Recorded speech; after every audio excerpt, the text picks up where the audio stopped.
we might cut it there and then go on a little farther in a minute.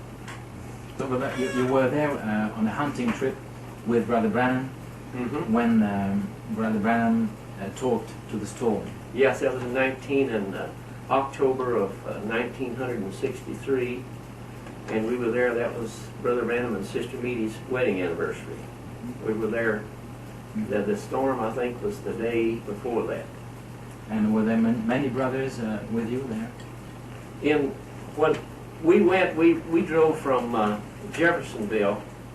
There was Brother Wheeler, Brother Banks Woods, David Woods, Brother Welch Evans, Ronnie Evans, and myself. And we drove to Denver, Colorado, and got in there late at night, and then we drove through the pass on over to Kremling and met Brother Branham there the next morning, and it was Brother Branham and Billy Paul were there. And then camped down the road from us about a mile away was John Martin, Earl Martin, Jack Palmer, and Bob Lambert. They were camped about a mile away from where we were camped.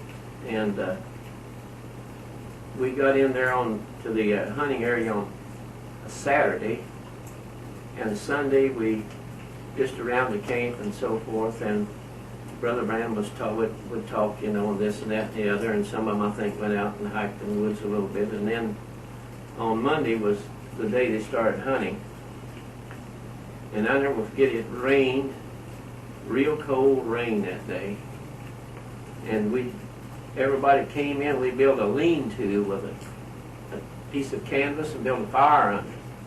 And we'd sit under there at nighttime when the fire, and Brother Branham would talk. We'd leave him talk till 8 or 9 o'clock at night, and that's kind of the way that we spent our time. And then, so this one morning, we got up early, and it was just breaking daylight, and he said, "It looks like it's going to storm."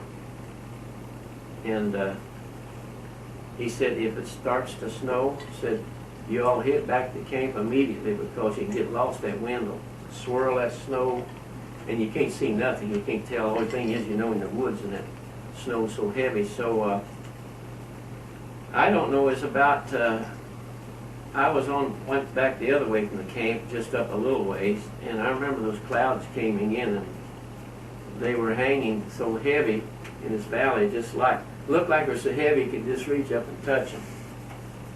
Yeah, they were just black, and I told somebody if I'd had a stick you could punch a hole in them, I believe the water would have run out of them when they were so heavy. But anyway, they were so heavy across there, and you just couldn't see nowhere hardly. And then, within an hour's time, they just parted, like Brother Branham said. He said, "Clouds part and go back where you come from." They just parted and went back, and the sun shone forth. And I know that sun was so bright, I think some of them, they got their faces sunburnt up there in the sun.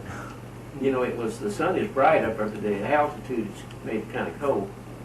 And then that evening when he came in, and said something happened today that he'd wondered all his life.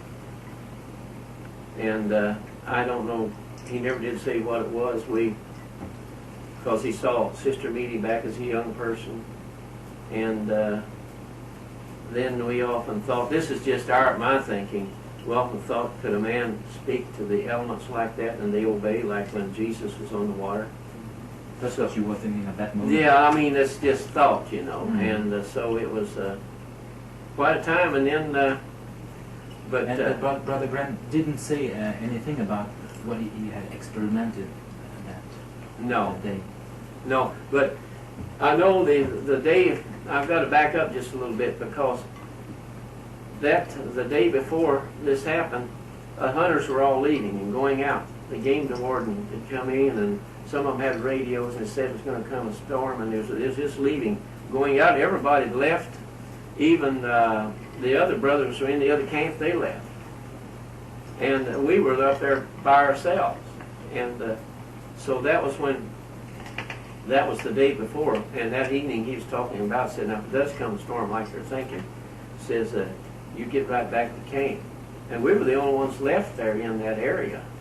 And so then the next day is when the storm came through. and he spoke to it, and it just disappeared. And I remember him and I went to down to Kremling the day following that, and I know we pulled into a gas station and a little market or a rancher's supply store. It was kind of everything, grocery and hardware, and he said something. I said, "Look, weather looked like it was going to weather down here." He spoke to one fellow, said, "Yeah," I said, "Sure did, but it's sure strange. It just blew out of here." And it was, you know, they were seeing the results of it. And I think when the Martin boys left, they drove through snow going out of Kremlin that evening, or that night, because it was snowing along the road. But it just parted and was gone, just like he said. And you remember him talking, I believe Tom Simpson was coming from Canada down through, and he said a big snowstorm in that area. It was on the radio and on all the travel reports, and that was, well, it's just hard to understand. We can't fathom at all yet what happened. It was a real experience taking place. We can say we was there when the prophet was there. And so then we went into town, got some groceries, and we stayed 4 more days. The sun shined forth. We came home, and no snow nowhere. But it wasn't any real big deal at the time, was it? I mean, it just happened naturally. Yeah, you could say that, but when you stop to look back at the way those clouds were, and just whoosh, gone. But he didn't make a big deal out of it. No, he's come back and he said, well, something happened today that I wondered all my life. You know, and he's talking about being up in the snow and up there, and it started snowing and swirling around, and he had his gun set down against the tree and so forth. And, did he explain all that at the time? No, he told most of that on the tapes, you know, later on. Yeah, but I mean, at the time, it was just something real simple. Him. Yeah, right. Then later, he told the whole story. Yeah, that's moving in simplicity. Yeah. Right. Amen. Okay.